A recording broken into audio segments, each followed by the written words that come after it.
Well, I had just fed him, and it was like an hour, and I jumped up, and um, I'm like, oh my God, he's not breathing.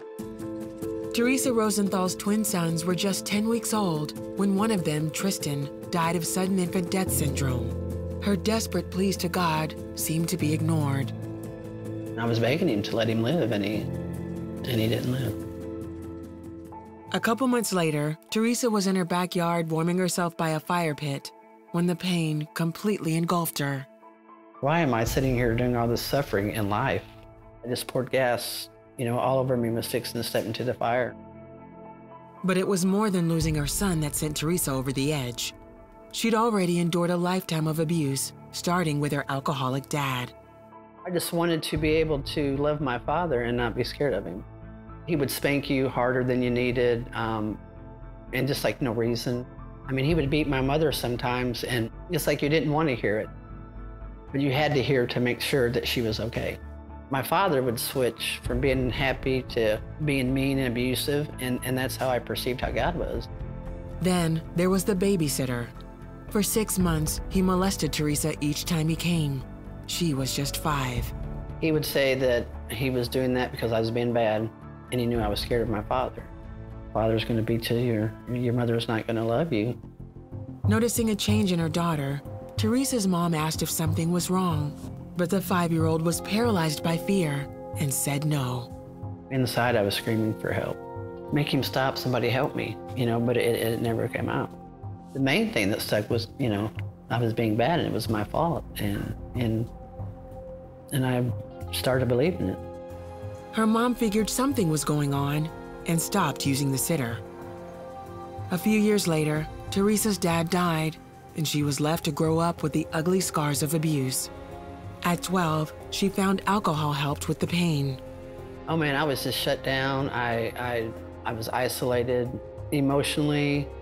I was messed up, and I just withdrew. Before I was even 21, I was out drinking in the bars and drinking quite regularly. Hoping a loving family of her own would fix everything, Teresa married at 20. But she was too emotionally fragile to allow anyone to love or even touch her.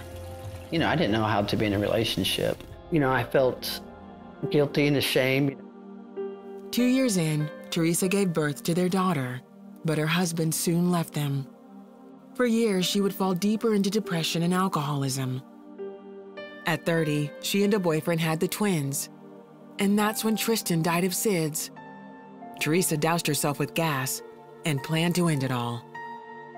Her 8-year-old daughter walked out in time to stop her. I believe that God was punishing me for the sexual abuse, that happened as I was a child. What am I even here for? Nobody can love me. In the coming years, the only things keeping her going were her 2 kids, alcohol, and later drugs.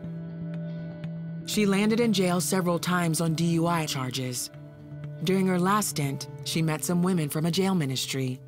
And they would play some Jesus songs before they would, bring a word. And, I'm not really understanding what they're saying, but they sparked my interest, and I just believe it was God making a way. Still, Teresa kept them at arm's length. That is, until she got out and found her house vandalized and her car impounded. With no one to turn to, she called the ministry asking for help. 2 ladies came to comfort Teresa and invited her to church. I never, ever felt a feeling like that ever before in my life. It was just so, powerful and peaceful. He was preaching on Joseph. I guess I seen, everything that Joseph went through. I think for the first time in my life, I had some hope. When he got done, I just went up to the altar, and the pastor prayed with me, and I gave my heart to the Lord, and it just brought something that I'd never felt. I didn't want to drink, or do drugs. I remember when I went to that first church service, I had no desire. I didn't have withdrawals. As Teresa began to trust God, she opened up about her past to a therapy group and discovered God's love for her. She said, God said he has been trying to love you for such a long, long time. If you will open that wall down and let him in, he will pour more love on you, all the love that you've missed out on. It's when he pulled out the abuse and just started walking me through that healing process. That session opened me up, where I believed that God was real and that he loved me. The shame and all that, I think I was healed of that pretty quickly. In time, she also forgave her father and her abuser. Asking God from my heart, to forgive him and let him turn to him and touch him like he touched me. That forgiveness is the key to it all. Teresa now helps other women to heal from their traumas, focusing on where she found genuine, lasting love. Reading the Bible. I seen God was love, and it's a fallen world. God didn't cause that to happen. Jesus, he died for me because he loves me, and he set me free, and I'm nothing without him, and I love him with all my heart.